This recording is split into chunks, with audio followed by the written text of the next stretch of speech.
Hello and welcome to Nick's Nerd News. This is where you come to listen to breaking news when it comes to the nerd world.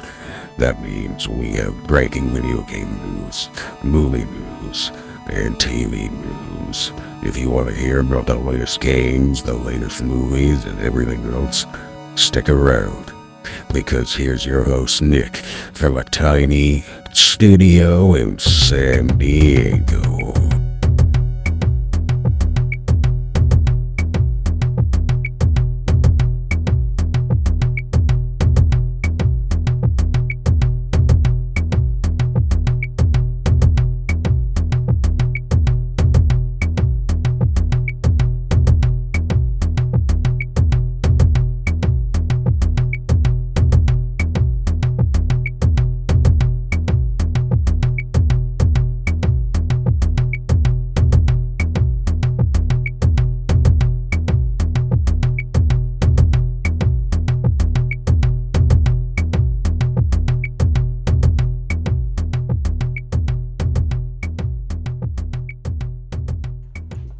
Well, hello.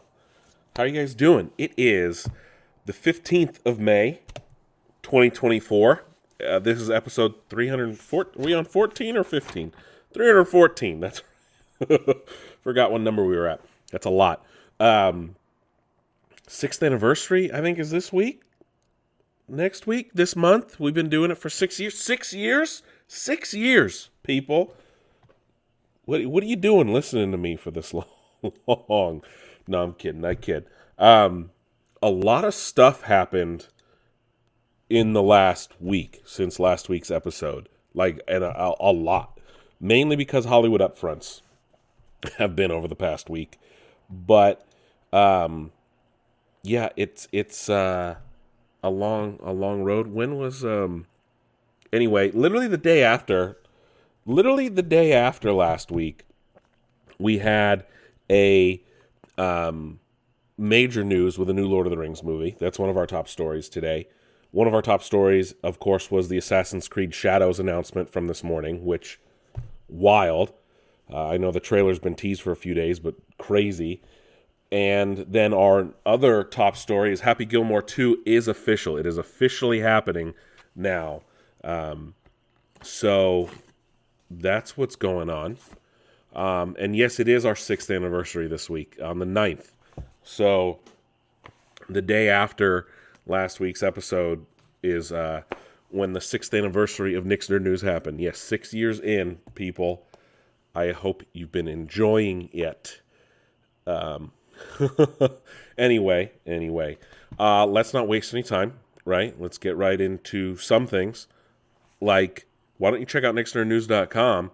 That way you guys can always keep up on new episodes, on social media, on places you can listen and subscribe and like us and post about us and comment about us. Whatever you want to do, you can do it on nicksnerdnews.com. You can find our iHeartRadio link, our Spotify link, our Apple Podcast link, our YouTube link. Guess what? You can also follow the show or listen to it right in your browser. You don't even have to go anywhere fancy. You can just do it right then and there in the browser. It's pretty awesome. Also, follow us on social media. I post some fun stuff on YouTube, on Twitter, on Instagram, on Threads, on TikTok. We're all there. We're on all of them. You got to make use of all of them in today's world, right?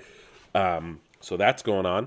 There is something else going on in the background that I can't talk about just yet, but that could be coming soon. I'll of course make an announcement once that happens, but stay tuned to the website, socials, and the podcast. So let's not waste any more time and get right into the show, shall we?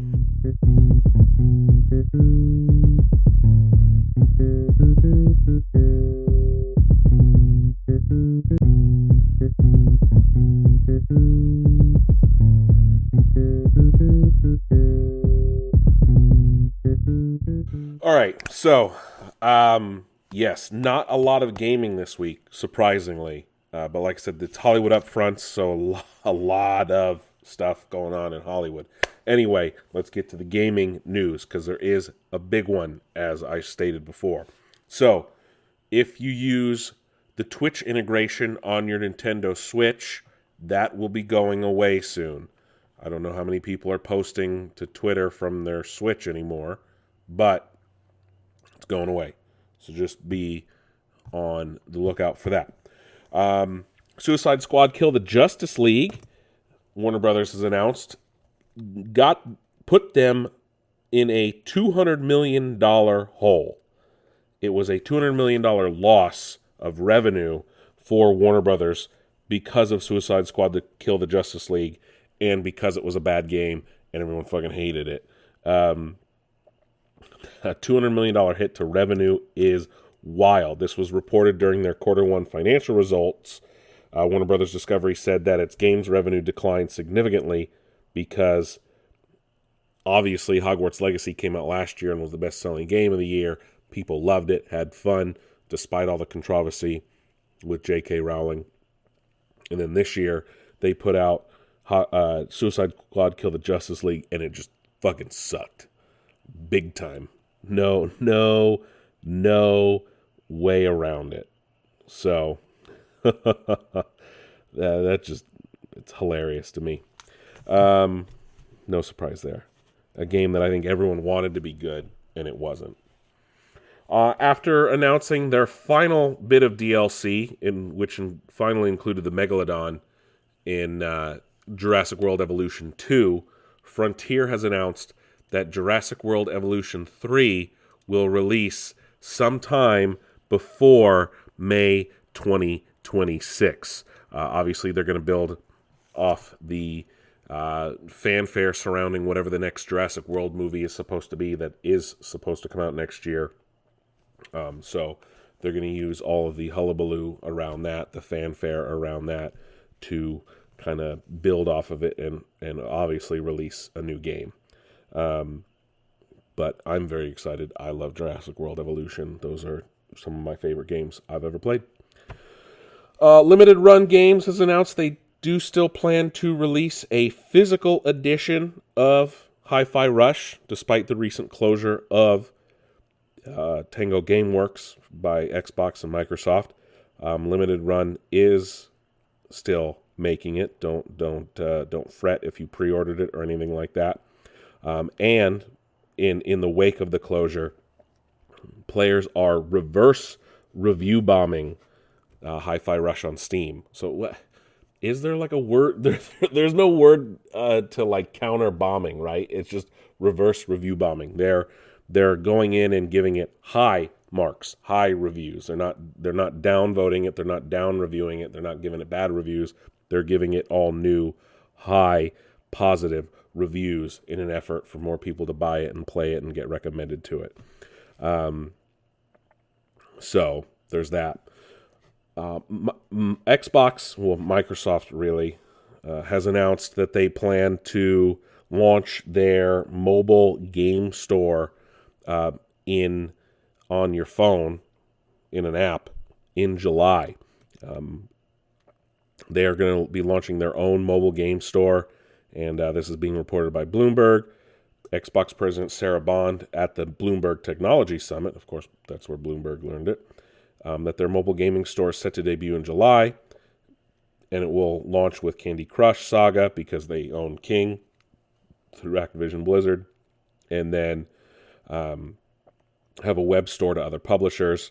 So Minecraft might be on there, some other things like that. But it will initially emphasize what they're calling in-game items, game discovery, and others before another storefront. And that's what Sarah Bond told The Verge. So we'll see what happens when this releases in July. A little bit more of Xbox news here. Sarah Bond also indicated at the same technology summit that Call of Duty this year may launch directly into Game Pass. No more will they, won't they. It's going to go right into the Game Pass. Does that mean it's going to come with a price increase? I don't know. It's already somewhat expensive. But again, if you're not buying games all the time, it might work in your favor. But we're still, The Verge, of course, reported a while back that they were still debating it internally. However, at the Bloomberg Tech conference, they did essentially make it seem like it was going to go in. Sarah Bond said, quote, "We know our core users love Game Pass. Game Pass is a gaming subscription. You get a whole portfolio of games, but more importantly, you get every single one of our games that we build day one in Game Pass, and the quality and the breadth of those games has only been going up over time. You're going to see more really big games going into Game Pass later this year," unquote. And then someone asked her about Activision. She said, quote, "Across the whole slate, you're going to see some really amazing things, and keeping that as something that is really special for Xbox players is central for us," unquote. Does that mean Call of Duty? Sure. Obviously, then they asked Sarah Bond about the closures and everything going on, which obviously this was going to come up. And in her response, which not necessarily great, she said, quote, "This is a moment of transition," unquote. Not ideal, but let me see. I don't... She said, quote, "The last year or so in video games, largely the industry's been flat. And even in 2023, we just saw some tremendous releases, tremendously groundbreaking games, but still the growth didn't follow all of that. A lot of that's related to our need to bring in new players in and make gaming more accessible. But all of that has been happening at the same time that the cost associated with making these beautiful AAA blockbuster games is going up. And the time it takes to make them is going up. And so much of our focus as Xbox is about how we do things to help the industry all up, while also ensuring that our brand, everything that we do, is there through this moment of transition," unquote. So then, asked directly, she said, quote, "It's always extraordinarily hard when you have to make decisions like that. I'll go back to what I was saying about the industry, and when we looked at those fundamental trends, we feel a deep responsibility to ensure that the games we make, the devices we build, the services that we offer are there through moments, even when the industry isn't growing and when you're through a time of transition. And the news we announced earlier this week is an outcome of that, and our commitment to make them sure that the business is healthy for the long term. But that said, our commitment to having our own studios and working with partners to have games large and small, we're a platform where you can play GTA, but you can also play Palworld, where you can play Call of Duty, and you can also play Pentiment. That doesn't change. And frankly, our commitment to Bethesda and the role that it plays as part of Xbox and everything we do. It's actually been pretty fantastic. I don't know if you've gotten a chance to check it out. The Fallout TV show was on Amazon, and it's been great to see people fall in love with that universe, but also what it's done for the games themselves and people going back and exploring everything that's inside of that. There's some other great things that are coming from our studios later this year. Indiana Jones and the Great Circle. I was a big indie fan growing up. It looks like you were too, so you should check that out. But really, right now, for us and our teams, our focus is on the people impacted and doing everything that we can to do to help them through this hard transition," unquote. Look, at least she says trying to help them. I like that. She didn't try to sugarcoat anything. She kind of deflected, though, at the same time. And yes, games are getting more expensive. Yes, games are taking longer to develop, which no one really understands why. They have these massive teams. But at the same time, it's kind of weird that Microsoft has all this money and they're doing this. But there's an interesting article from Jez Corden, who works for Windows Central, that's been going around talking about how these are decisions, I think, being made from the top down, and he said this, and it's kind of starting to come out a bit, that apparently now it's transitioned to Microsoft gaming. They're kind of just killing the Xbox brand, and I'll get to why that sounds a little realistic moving forward a little. But when Microsoft wants the bottom line answered, they don't necessarily want... they want quick, short results, and that hasn't necessarily been being delivered. But I don't understand why they've let Microsoft, or why they've let Xbox kind of do its own thing for a while, and then the minute they buy Activision, it's like, oh no, we're taking back over. Then why did you approve such a big buyout, right? Only for you to come in and say, nope, this is ours now. So it's a little frustrating to hear. This is when big bad corporate Microsoft rears its ugly head from time to time and does things like this. And it sucks when they do it, because when that happens, that's when shit hits the fan. It really does. But then Sarah Bond, of course, was asked directly about Tango, and this is what she said. Quote, one of the things I really love about the games industry is it's a creative art form, and it means that the situation and what success is for each game in the studio is also really unique. There's no one-size-fits-all to it for us.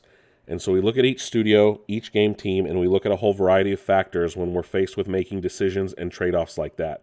But it all comes back to our long-term commitment to the games we create, the devices we build, the services, and ensuring that we're setting ourselves up to be able to deliver on those promises, unquote.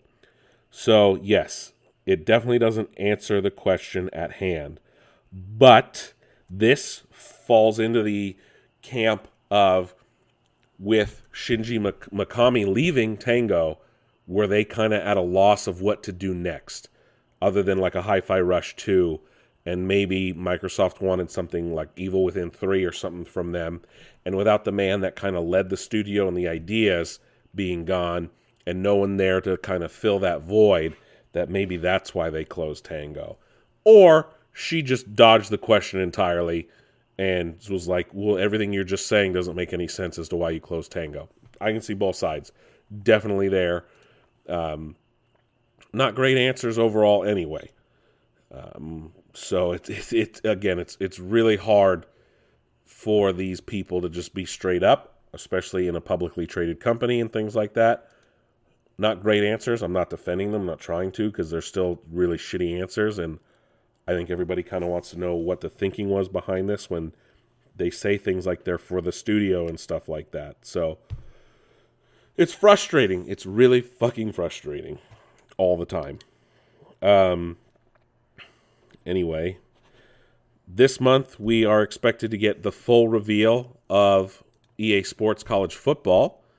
But before that happens, both the deluxe edition and standard cover of the games have leaked. One via a tweet, I think, and other because of the PlayStation Store. And The Athletic, of all things, spotted the digital gaming storefront actually shared the cover of EA's College Football.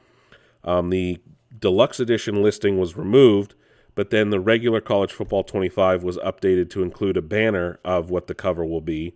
So it's just, I don't know what they were doing.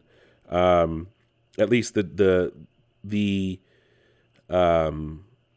what is this? The deluxe cover features 3 players from Michigan, Colorado State, and Texas as like the that has their names on it. And then it features players from other schools and things like that, all from the back, kind of going into a big arena. And then the main cover features those same 3 players from Colorado State, Michigan, and Texas, but it shows their faces. So Ewers, Hunter, and Edwards, I'm not entirely sure who those people are, but it looks like they're going to be on the cover anyway. But EA Sports College Football is back, baby. Marvel Rivals, the new, I guess you could call it the Overwatch clone, right, has stirred up some controversy in regards to reviewers and streamers alike. And it has to do with a clause in the contract it was giving streamers, preventing them from criticizing the game. Wow. So when creators ask for key codes, there is a non-disparagement clause in the contract, which is insane. Non-disparagement, the content creator agrees, statements are engaged. Hold on, I need to read this in Twitter because this this integration in IGN is atrocious. Let me see. Give me 1 second. I'm going to pull it up for you guys. And the fact that people sign this just to play it anyway. But the contract reads, quote, 2.1, non-disparagement. The content creator agrees not to make any public statements or engage in discussions that are detrimental to the reputation of the game.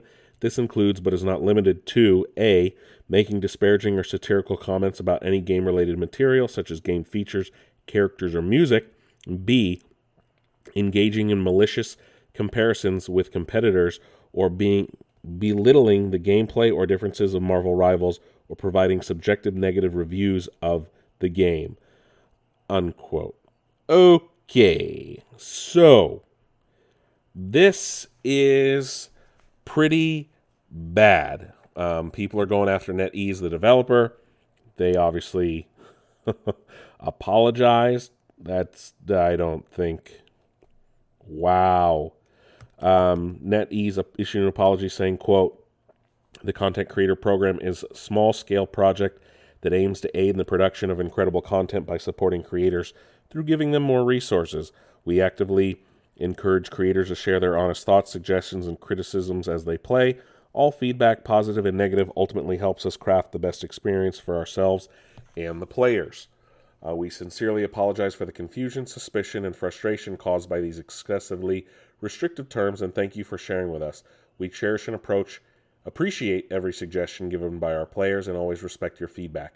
We are currently working with creators who have expressed these concerns and are revising the current version to be less restrictive and more creator-friendly. Thank you for bearing with us while we make these adjustments. We hope you're enjoying the game so far. We're always open to hearing your sincere thoughts and ideas on how we can improve the game." Unquote. So, yeah, that's a pretty bad... That means you didn't read the contract before you made it. Did y'all use ChatGPT to write the contract? Huh? No, that's pretty bad. Fuck that game. Yeah, never playing that. Anyway, Square Enix is in a lot of hot water internally, mainly because it looks like, layoffs are coming, which not a surprise considering that Final Fantasy VII Rebirth, 16, and Foam Stars have all failed to meet their expectations. Which Foam Stars is free to play, isn't it? But in a financial call that Bloomberg reported on, Square Enix president Takashi Kiryu told analysts that sales failed to hit their expected revenue and profit. So, they announced sales of $3 million for Final Fantasy XVI after it went on sale in June 2023. That's not good. But has yet to announce a follow-up figure ever since then. So, they announced 3 million sales back then. Also, according to Bloomberg, while momentum was in line with expectations, sales ultimately slowed. Final Fantasy VII Rebirth don't have official sales figures, except that the momentum failed to reach what they were targeting. Foam Stars, no sales figures released yet for that game either, but it had fallen short of expectations. But they're hoping Final Fantasy XVI can achieve their goal over the 18-month plan. But and then Bloomberg reporter Takashi Mochizuki said Square Enix said sales of both Rebirth and Foam Stars aren't necessarily bad, just not hitting expectations. So that's part of it. Then we learned that they're going to be laying off employees in the U.S. and Europe amid what is being called a heavy restructure. Video Game Central is reporting that layoffs, like I said, will take place in the U.S. during an internal town hall, which will take place probably next week. It already took place, sorry. And they were told during the town hall, But their publishing arm, IT, and indie division are among the areas that will be affected. We still don't know the size of the layoffs or how many people. IGN has also reached out to Square asking about confirmation and things like that. But it saw its profits drop 15.8%, and that's part of the reason, because some of those games did not hit their internal sales goals.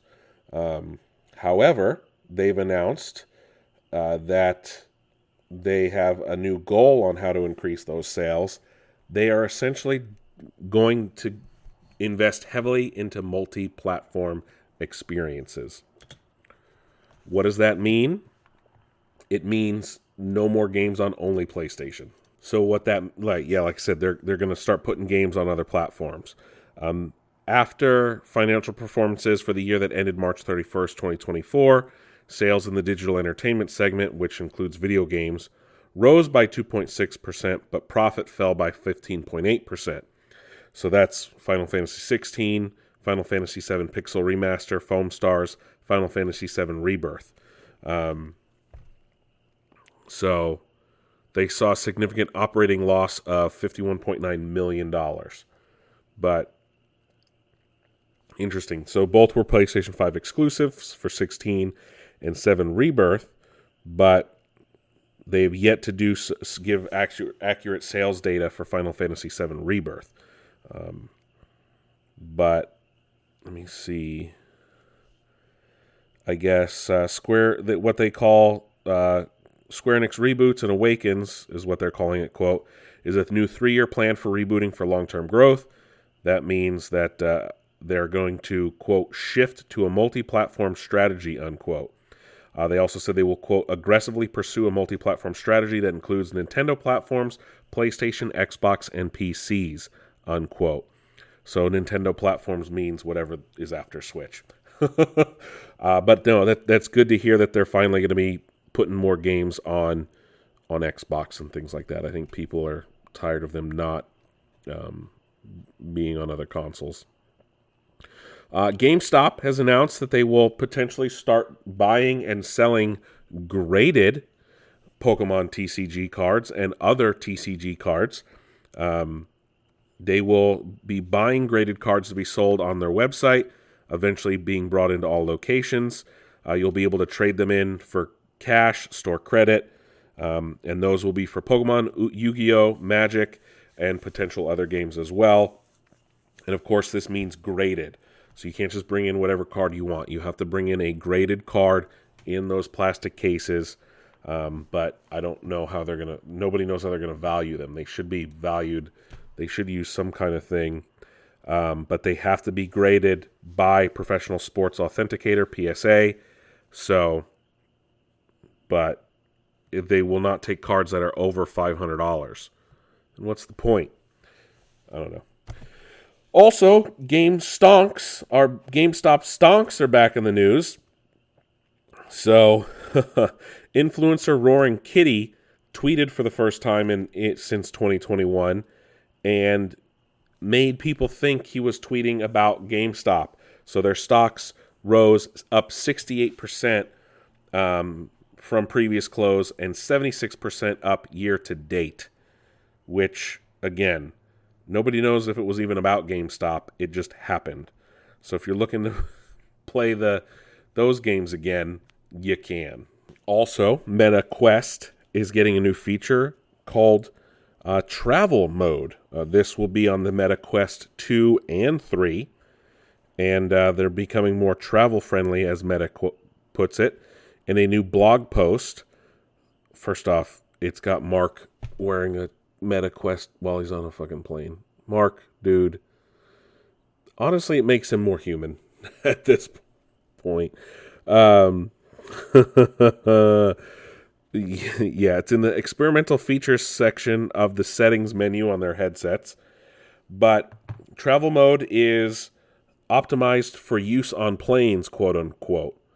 But it will hopefully add support for other modes of transportation, like trains. What?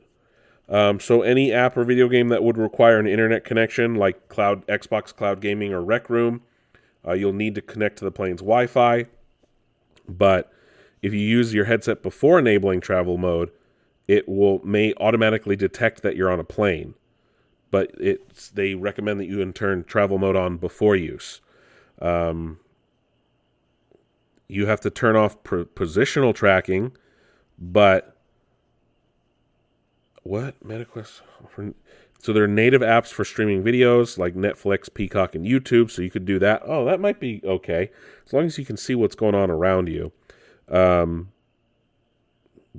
Vision Pro also had a travel mode, but Meta is putting out these things. like the image they showed off, it looks like you had he had a web browser up, a movie, and like Discord all in his like field of view. I mean, that's better than like hanging a phone or a tablet or like putting it on the tray. Yeah, actually, I kind of agree with this for once. That's actually kind of cool. We finally know who's going to be leading PlayStation now that Jim Ryan is officially retired. Jim Ryan will be replaced with two CEOs. Hideaki Nishino and Herman Hulst. So effective on June 1st, Hideaki Nishino will be CEO of Sony Interactive Entertainment's Platform Business Group, and Herman Hulst.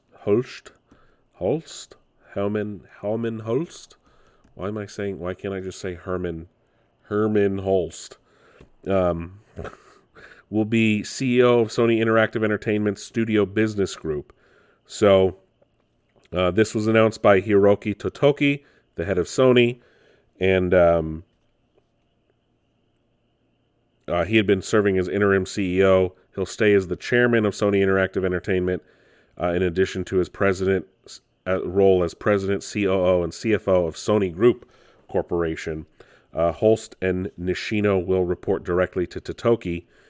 In his statement, he said, quote, Sony Interactive Entertainment is a dynamic and growing business that delivers incredible entertainment experiences through the connection of content and technology. These two leaders will have clear responsibilities and will manage strategic direction to ensure the focus remains on deepening engagement with existing PlayStation users and expanding experiences to new audiences, unquote. So, that sounds good. I believe in this new leadership. Jim Ryan was kind of a tool. Anyway, along with that, PlayStation 5 has announced new sales numbers. While they have not met their target, they did still set a record, but they are predicting a decline in sales this year.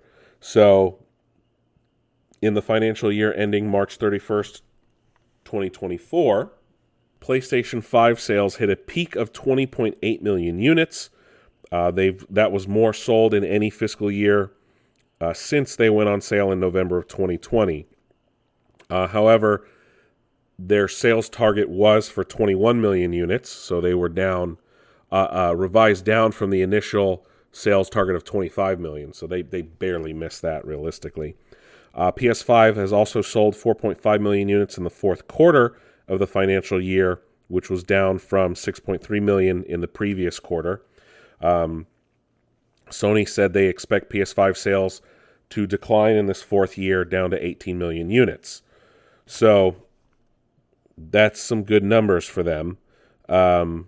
Monthly active users across PlayStation in March 2024 were what they call high at 118 million accounts, up 9% year on year, which is funny because those accounts are not available in 177 countries, as we saw what happened with Helldivers 2 and now Ghost of Tsushima. But yeah, here's the other downside. So Sony sold like 5 million, right? Well, apparently Xbox did 5 times less, which, given everything that's been going on Xbox, I'm surprised they didn't sell that many, considering that the approval of the Activision buyout happened in that time frame. But B, given all the turmoil that's been going on the last few months, I can also see why they didn't sell that many. Do I expect sales to maybe rise later in the year with Call of Duty on Game Pass? Maybe. But you don't really need an Xbox for Game Pass. But, Sony announced they'd shipped 4.5 million units in the 3-month period ending in March 31st, down from 6.3 million the previous year. While we don't know exactly, because Microsoft doesn't release numbers anymore, Daniel Ahmad, who is Director of Research and Insights at Nico Partners, said that PlayStation 5 shipped that, according to estimates, 5 times more than Xbox Series X in the same period. So that means they only sold about 900,000 Xbox Series X and S, which is also not great for what the 2-to-1 ratio is for consoles sold. Right now, PS5 has sold about 59.3 million units, and Xbox Series X has sold around 29 million units. So 30 to 60. And the Xbox One sold around 58 million units in its lifetime. It's hard to see, the Series X and S doing that, which is weird because the Series S is a little more affordable. But it comes down to games. It really does. And I don't know what the fuck is going on anymore. Granted, Hellblade 2 comes out next week, and they do have other big games coming out this year. So we'll see what happens. And it really comes down to games. Mixed messaging still, even a decade later from Xbox One's launch.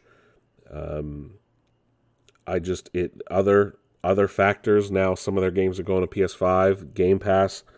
I don't know, man. It's just a really, really strange situation for Xbox. And like I said, with the mention of Jez Corden's article earlier about how Microsoft seems to have put their corporate influence in it. And we'll see, man. We'll see. But it sucks. Don't get me wrong. I have both, right? And I still love Xbox. I prefer Xbox, but the future's not the brightest. And I don't want to be like everybody else, this doom and gloom. But when you see things like that, it's like, whoa. So we'll see. We'll see what happens. We'll see what happens. I'm still going to be a little optimistic though, with all the games that are coming this year, and I think the ship might not be turned around, but it will be righted, and I'll say that. Helldivers 2 has become the fastest-selling PlayStation game ever, selling 12 million copies in its first 12 weeks on sale. So averaging about 1 million a week. Probably not that exactly, but during an investor call, Sony said Arrowhead's exclusive far exceeded expectations, hitting impressive milestones, like I said, on May 5th. And it's beaten God of War Ragnarok, which sold 11 million copies in 75 days, which came out in November of 2022. But Helldivers 2, of course, launched on PC and PS5 at the same time with crossplay, things like that, which more than likely contributed to its 12 million sales very quickly, especially with it being a $40 game. So, look at that. Helldivers 2 just continuing to be successful.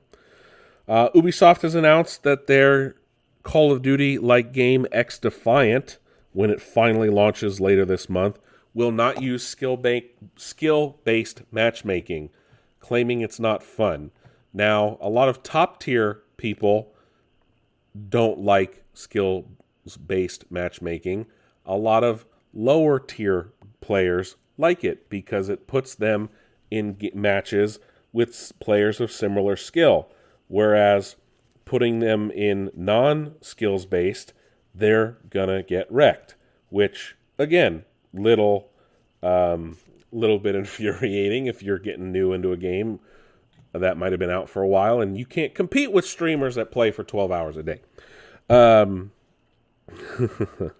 Anyway, the Xbox 360, its storefront will be shutting down in July, which means you will not be able to buy games on it any longer. And as a benefit, if you will, to its upcoming closure, over 60 games have been put on sale on the storefront in honor of the upcoming closure. And those sale prices will remain until the end. In an announcement on Xbox Wire, Microsoft's published a list of on-sale 360 games. More to come on June 18th and July 16th. And like I said, the price reductions will remain until the 360 closes on July 29th. On July 29th, Microsoft will stop supporting ability to purchase new games, DLC, or anything else from the 360 store on the console and 360 marketplace on the website. It won't affect your ability to play the games or the DLC if you already bought them. So just be aware of that. And then Toys for Bob teased their next project or their new logo, one of the two. They have a new purple tiki face. We don't know if it's their new logo or a new game, but that's up on their website. Ubisoft has canceled their upcoming free-to-play game, The Division Heartland. I remember when they announced that, but this was in their announcement for, quote, bigger opportunities, unquote. So part of their earnings release this morning, they have, quote, redeployed resources to bigger opportunities, such as X-Defiant and Rainbow Six, unquote. That's funny. Rainbow Six went from being an almost failure to now being one of the biggest games, right? But their official statement says, quote, after careful consideration, we have made the tough call to halt development on Tom Clancy's The Division Heartland, effective immediately.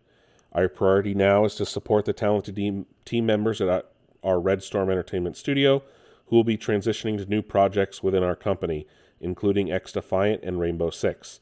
The Division Heartland was first announced back in 2021 and was being developed by North Carolina-based Red Storm Entertainment.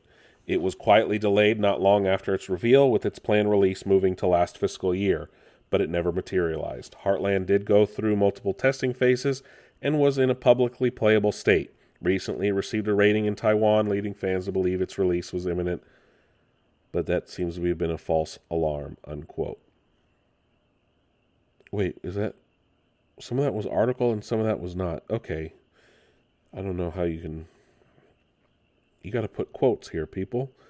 Yeah, I guess that was one of their... Oh, no, they canceled 3 unannounced games. But...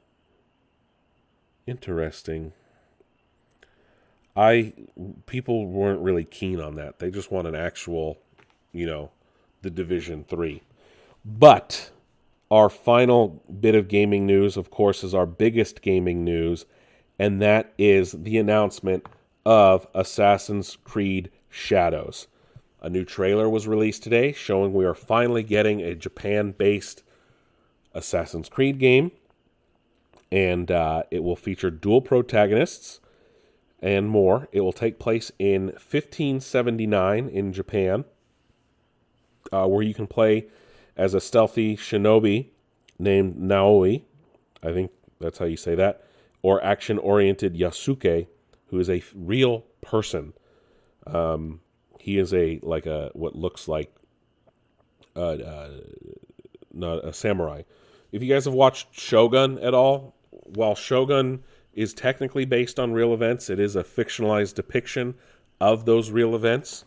And this game takes place like 20 years before that book and show. So, very excited there. You'll be able to play as both characters. It is an open world game.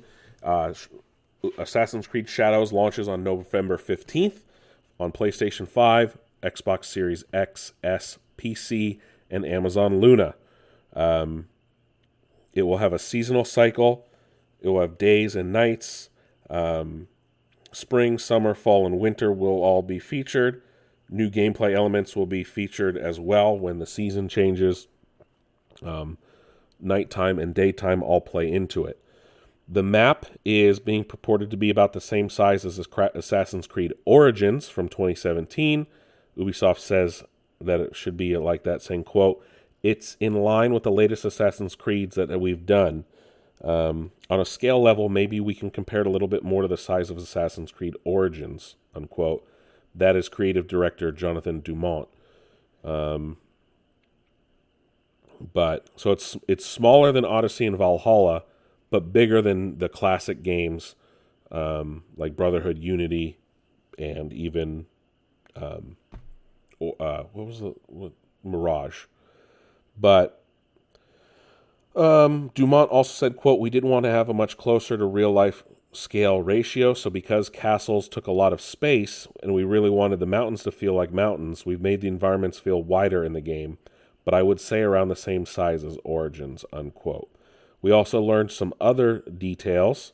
Like I said, it is set in 1579 in Japan, just so about 20 years before what is depicted in Shogun, but a lot of the same elements will be featured. So the Portuguese traders, the West, cannons, long guns, Christian missionaries, things like that. If you want to compare it to Ghost of Tsushima, though, you'd be hard-pressed, because Ghost of Tsushima takes place in 1274. There's about a 300-year difference there. This is set in the 16th century, like I said, which is a period of urbanization, castle towns, ports, samurai districts, fiefdoms. It's feudal Japan, essentially. It is what's called the Azuchi Momoyama period. Momoyama, excuse me. Like I said, it's the final stage of the Sengoku period, which was a period of civil war between the 15th and 16th centuries. And, a shogun, yeah. Oh, that's interesting. So Oda Nobunaga will be in the game. And see his assault on the Iga province in 1581. The characters, like I said, are... One of them is a real-life person. This is the first time a real-life person is playable in an Assassin's Creed game, which is pretty friggin' cool, if you ask me. It's rare that we get to play actual people. The game will also have several different versions available to buy. The standard version, of course, will cost $70 on PlayStation 5, Xbox, and PC. There is a gold edition, which will include, if you pre-order, you get a bonus quest thrown to the dogs, and it will include the season pass and 2 upcoming expansions, which will feature new lands, characters, and new mysteries. Extra mission available at launch as well. That will cost $109 on PS5, Xbox, and PC. And then, so the gold edition comes with 3-day early access, season pass, and the game. There is the Assassin's Creed Shadows Ultimate Edition, which is digital only. That is $129. You can buy it on PC, PlayStation, Xbox, or Ubisoft. It will come with 3-day early access, the season pass, Secure character pack, Secure hideout pack, 5 skill points, and Red Dragon filter in photo mode. There is the Collector's Edition, which is $279, only available for PlayStation or Xbox. It will come with a diorama figure with both protagonists. It will come with a steelbook. Why are steelbooks only on this? Why can't I get steelbook on gold anymore, Ubisoft? What the hell? Steelbook version of the game, hardcover art book, Shinobi's Metal Suba replica with stand, Silk Creed Kakemono roll, and 3 Sumi E lithographs. Then there is the pre-order bonus, where if you pre-order from Amazon, there's the Secure You character pack. Best Buy comes with a lithograph. Walmart, you get Yasuke character pack. Then, wait a minute, there was another version. The Ultimate Edition, digital only. Ew. Never mind then. I thought there was another version, but they took that off of here. Weird. I don't know. I'm stoked, man. I love Assassin's Creed, one of my favorite franchises. The fact that we're finally getting feudal Japan, which everyone has been clamoring about for years at this point, we're finally getting it. I think everyone's going to be happy. Dual protagonists again. Unfortunately, you won't have like a flying eagle or falcon or anymore like you had in Valhalla and Origins and Odyssey. But you'll have to figure out things on your own as a ninja using light and darkness, things like that. Obviously, we'll talk about it more as more information comes. Anyway, that's it for gaming. Let's head on up the 5 freeway and see what's going on in Hollywood, shall we?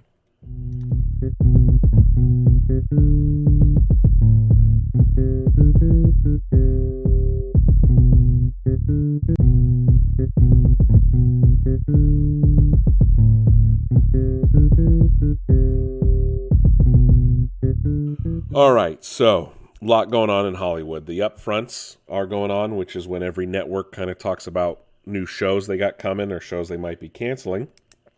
So, a lot of things. But literally the day after last week's episode, a major new announcement was made, and that was the announcement of a new Lord of the Rings movie. Lord of the Rings, The Hunt for Gollum has been announced. It will be directed and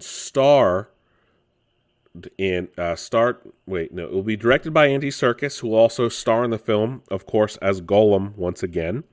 It will be executive produced by Ken Kamins, and Serkis and the Imaginarium's Jonathan Cavendish.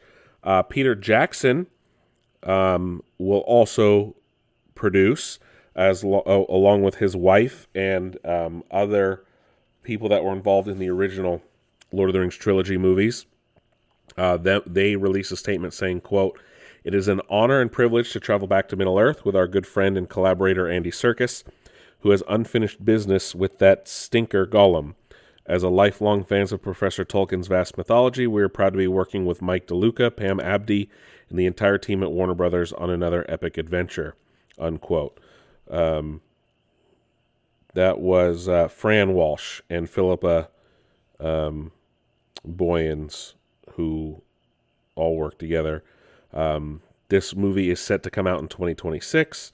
Like I said, Peter Jackson will co-write the film with Fran Walsh and Philippa Boyens and produce the untitled film. They will be involved in every step of the way, along with Andy Serkis. I wonder if New Line Cinema is still involved as well. This will be counterintuitive, though, of course, to The Rings of Power, which is still being told on Amazon. In the wake of this, though, a fan film that was being called The Hunt for Gollum has been... it was originally taken down after Warner Brothers had a takedown request sent, but now it's been uploaded back online again. Warner Brothers had issued a copyright strike against it, 15 years, but now it's back.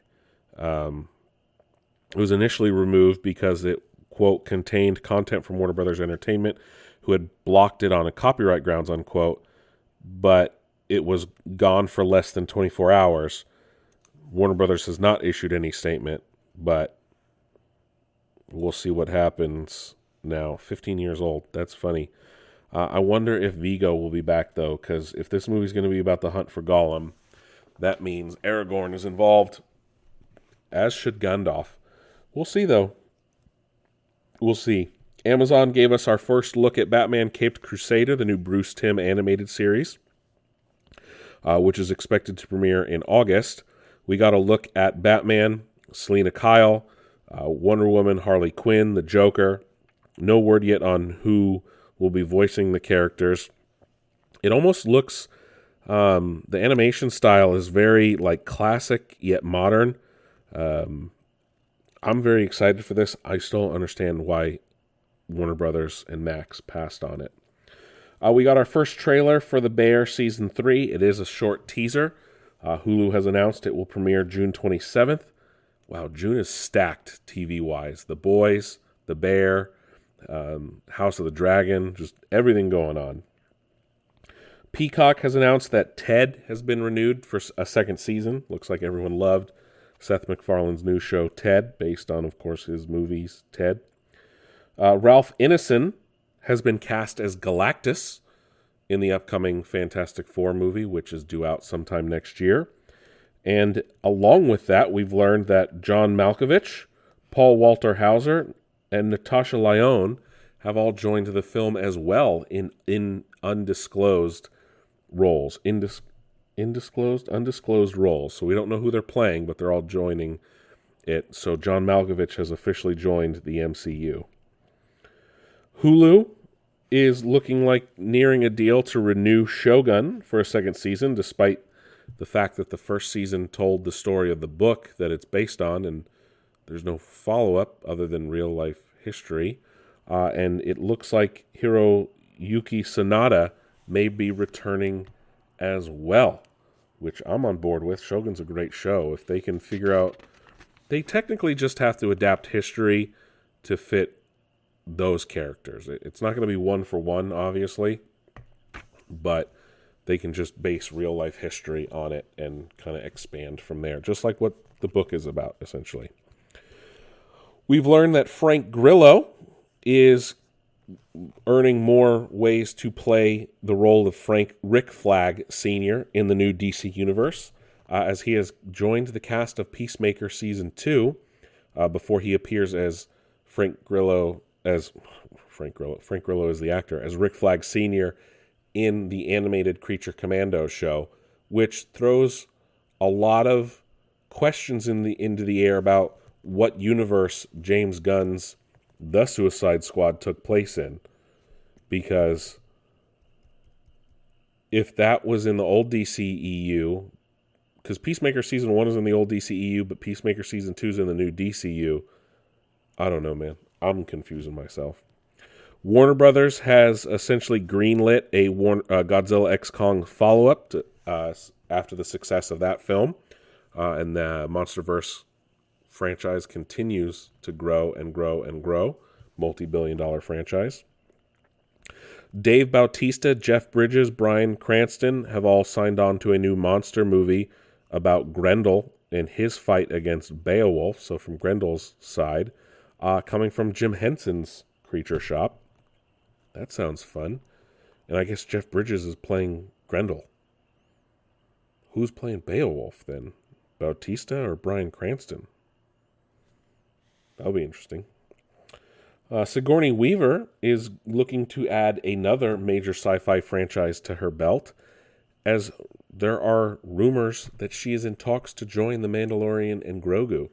Look at that. You got Alien, Star Wars, Ghostbusters, you got Avatar, and is she in the MCU? I don't remember. Okay, not in the MCU, but still, in multiple major franchises, I think she could fit in Star Wars. We've learned that 28 years later, the movie, to continue that franchise, will release on June 20th, 2025. And then Hollywood lost a great man this past week. Roger Corman passed away at the age of 98, the king of B movies, Roger Corman. You may not necessarily have seen one of his movies, but I'm sure you're familiar with his name. He's directed over 100 movies. I think, no, not over 100, over 50 movies. Most of them, though, in the 50s and 60s. The last movie he directed was in 1990, Frankenstein Unbound, which is a ridiculous movie if you've ever seen it. That movie's wild. But of course, he's known for Death Sport, which has been remade many times. He's been a producer up until 2018 on Death Race, the Death Race movies, as I think he made the original. Well, he did direct Death Sport, which would influence that. But again, he's known for B movies and old school horror. The original Little Shop of Horrors was he directed. Gunslinger, Attack of the Crab Monsters. Like, these are just ridiculous little movies that you could probably see at an old drive-in back in the day, or like a B-movie screening, things like that. Those were movies that he was known for, Roger Corman. And it again, it's sad to see him go at 98. Man was a legend. Man was a legend. Moving on. Marvel is going after a leaker that leaked images of Captain America Brave New World on Instagram, of all places. They've filed a subpoena with Instagram to learn the identity of Can We Get Some Toast, who is a leaker, shared private information about films and TV shows, including Captain America Brave New World. This is being reported by Torrent Freak. The subpoena follows an Instagram story post from Can We Get Some Toast that had leaked footage of the movie. It was filed in the Northern District of California court, and they're trying to figure out as much as possible about him so they can figure out how he got that footage. Sticking with Marvel here a bit, we've learned that the team behind X-Men 97 were not allowed to use certain characters. While Captain America, Spider-Man, and Doctor Doom all appeared, there were high-profile absences, of course. Deadpool was not allowed because apparently was off limits. Marvel didn't allow them to use that, obviously, because of the movie. But they only had 10 episodes, so that's why not every mutant was allowed to be shown or anything like that. But I guess the Avengers were off-world dealing with the Kree, and that's why they weren't in the show. I don't know. Jerry Seinfeld has been in the news as of late, mostly because of Unfrosted, but he gave a commencement speech at Duke University this past weekend and apologized for the over-sexualization in B-Movie, saying, quote, "I made a cartoon movie about bees you may have watched as a child. If any of you felt slightly uncomfortable about the sexual undertones in the relationship between Barry the bee and Vanessa, the florist who saves his life, I would like to apologize for that now. I may not have calibrated that perfectly, but I would not change it. The slightly uncomfortable feeling of awkward humor is okay. It's not something you need to fix. Not a lot of life makes sense for you to be able to survive it without humor," unquote. So, yeah, I get it. B-Movie was weird that there were sexual undertones with a bee and a person. I still kind of like B-Movie. Not great, but I don't know. Ahmed Best, famously known for portraying Jar Jar Binks in the Star Wars franchise, as well as Keller and Beck, is hoping to he's pitching a John Wick-style Jedi movie in which he would star as his other character, Keller and Beck. Speaking with comicbook.com, he said, "I want to do a Jedi John Wick as Keller and Beck, and I don't even need to say any words. I just want to do 2 hours of lightsabers and people in the way. I really want to do something like that because the fight that I did for The Mandalorian is 1/10 of 1% of what I could do, and there's so much more." He also went on to say, quote, "The style that influenced Keller and Beck is from Filipino martial arts, and nobody really knows how deep those arts are. Most of the Jedi are Japanese samurai influenced, but the Filipinos beat the samurai and they beat the Spanish. The way they move, the style that they move, and the weapons that they use are revolutionary. It's so much so that a lot of what Bruce Lee does in Jeet Kune Do is influenced by Filipino martial arts. So I really want that to be highlighted through some kind of Jedi story," unquote. That would be fucking epic. Let's do that. Either a movie or a show or something. Let's watch Keller and Beck kick some ass, dude. Hell yeah. Downton Abbey 3 is in the works. The film, Paul Giamatti will reprise his role from the show in the film. We finally got a trailer for Rings of Power and a release date of August 29th. The trailer features, of course, more locales throughout Middle-earth, as well as more Sauron, more elves fighting, and more Mordor. And speaking of Lord of the Rings, Lego finally showed off their much-teased Lego set of Barad-dûr. It will retail for $460 with 5,471 pieces. It looks pretty cool. It's a play set as it has an open back, but it does have a movable Eye of Sauron, if you're a big Lego guy. The Sydney Sweeney-led Barbarella remake may have found its director in Edgar Wright. And if there's anyone perfect for a Barbarella movie, it's Sydney Sweeney as the star and Edgar Wright as the director. Kingdom of the Planet of the Apes won the weekend with $58.4 million opening in the U.S. and $129 million globally. continuing the streak of wins for the modern Planet of the Apes franchise, which I think we talked about last week. The writers have like a 9-film saga planned out, so at least 5 more movies are coming in the reboot timeline of Planet of the Apes. Spider-Man Noir with Nicolas Cage has been greenlit at Amazon Prime Video. It will be a live-action series starring Nicolas Cage as Spider-Man Noir. Not much is known other than that. It will also be on MGM+. Don't expect Michael Scott in the new Office reboot, spin-off, whatever you want to call it. Why can't I think of his name? Steve Carell was being interviewed. He said, "That's cool. I'll watch it, but why? He won't be in it. I don't know why Michael Scott would be in it anyway. If it is in the same universe, I can understand that maybe some characters show up they should be buying from Dunder Mifflin. It just depends on the time frame, the timeline of when it takes place." The Boys has been renewed for Season 5 ahead of its Season 4 premiere next month at Amazon Prime Video as well. And Amazon has also renewed Mr. and Mrs. Smith for a second season. Hopefully... Oh, Donald Glover's busy. Look at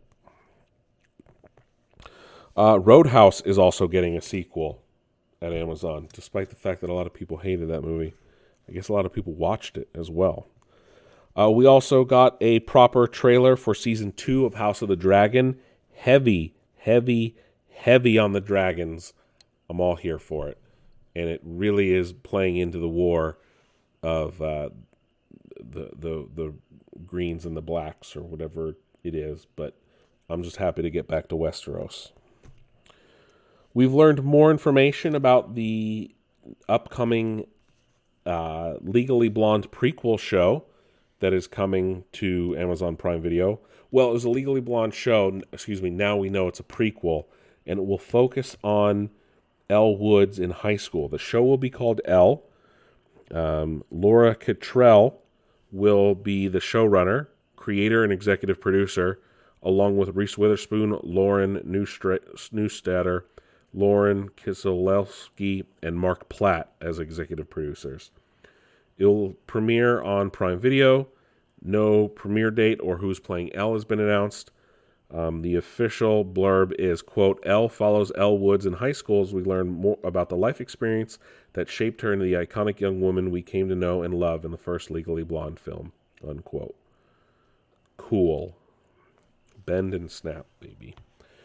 Max also released a trailer for its upcoming Dune Prophecy show set 10,000 years before the events of the film, which also means it's 10,000 years from now. Amazon announced that Phoebe Waller-Bridger's Tomb Raider show is a go, and she will be the producer, showrunner, and writer of the new Tomb Raider show. Let's see if they can catch success twice on video game adaptations.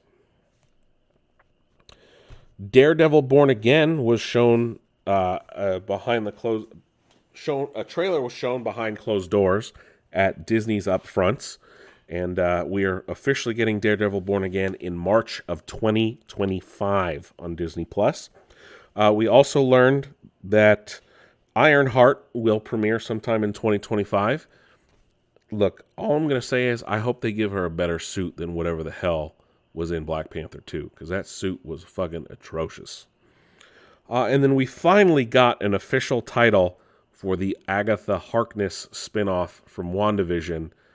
They teased all the different names that have come out over the years in this little teaser.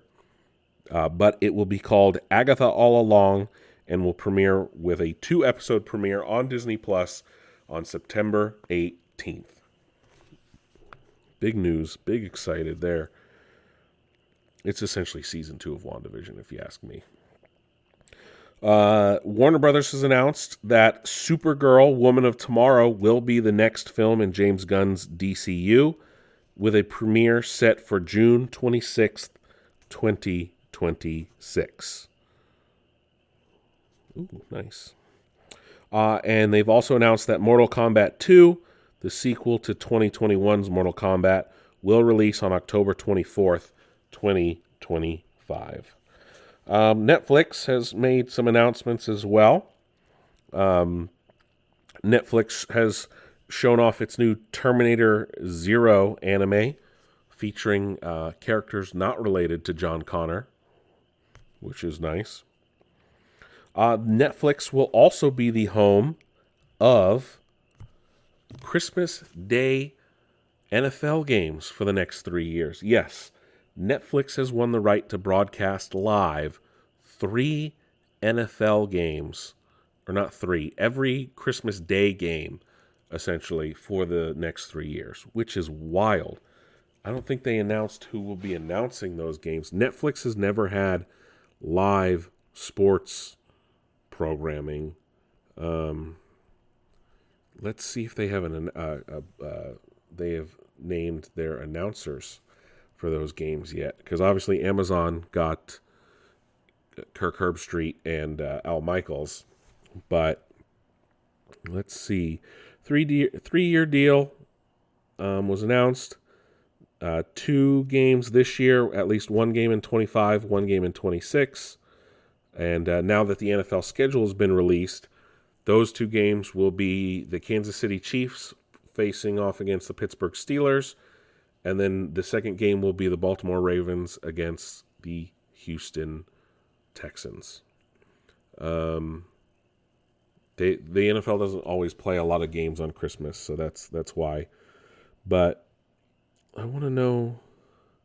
So Netflix, yeah, we don't know who will be in the broadcast booth.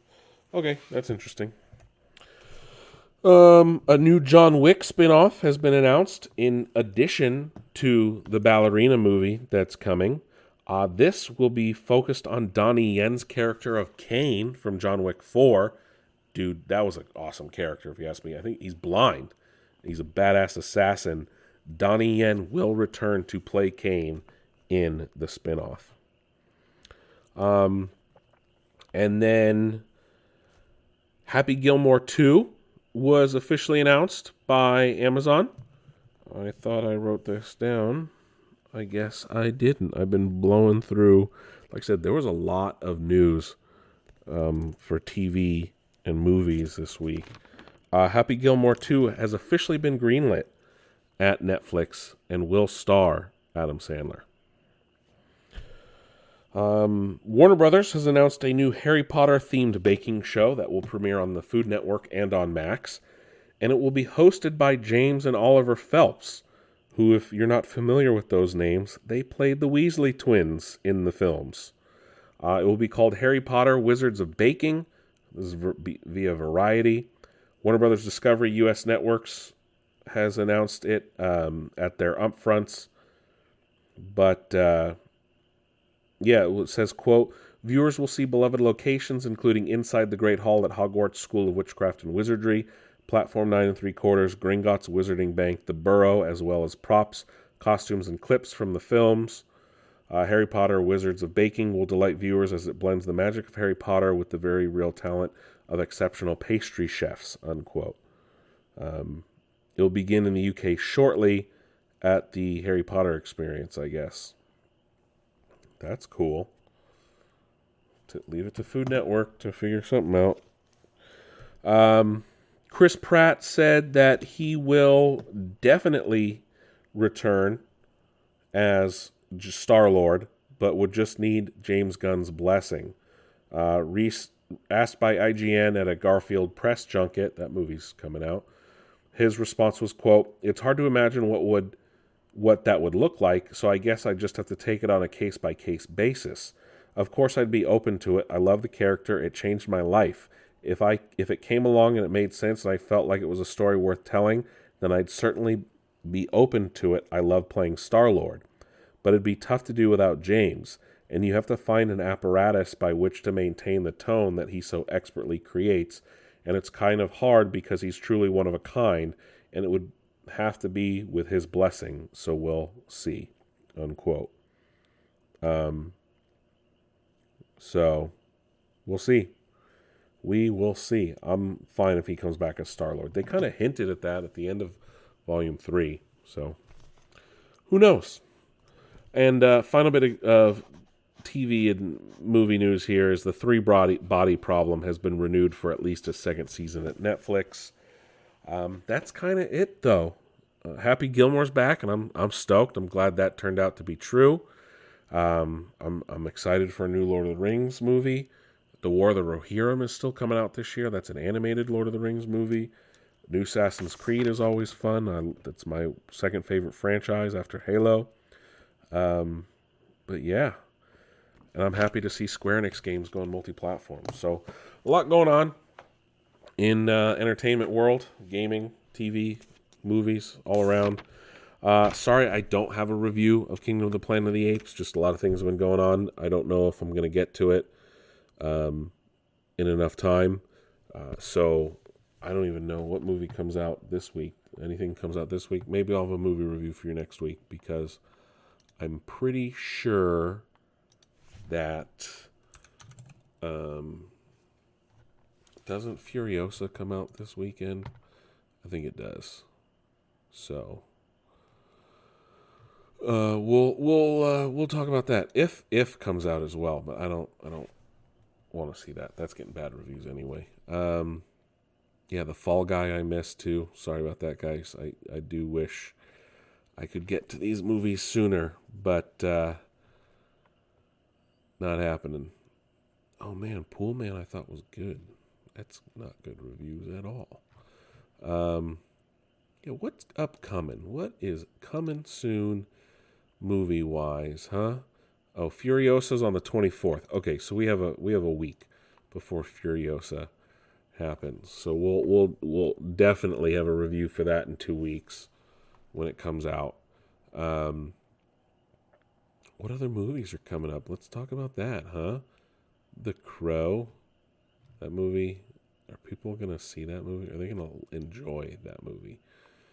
Ooh, Vigo's got a movie coming up? Look at that. Me just rambling now. Bad Boys, June 7th, people. That is going to be amazing. Hopefully. But no, that's it. Thank you guys for listening week in, week out. Don't forget to go to nextnerdnews.com. Give us a follow on the socials. And I'll catch you guys on the flip side.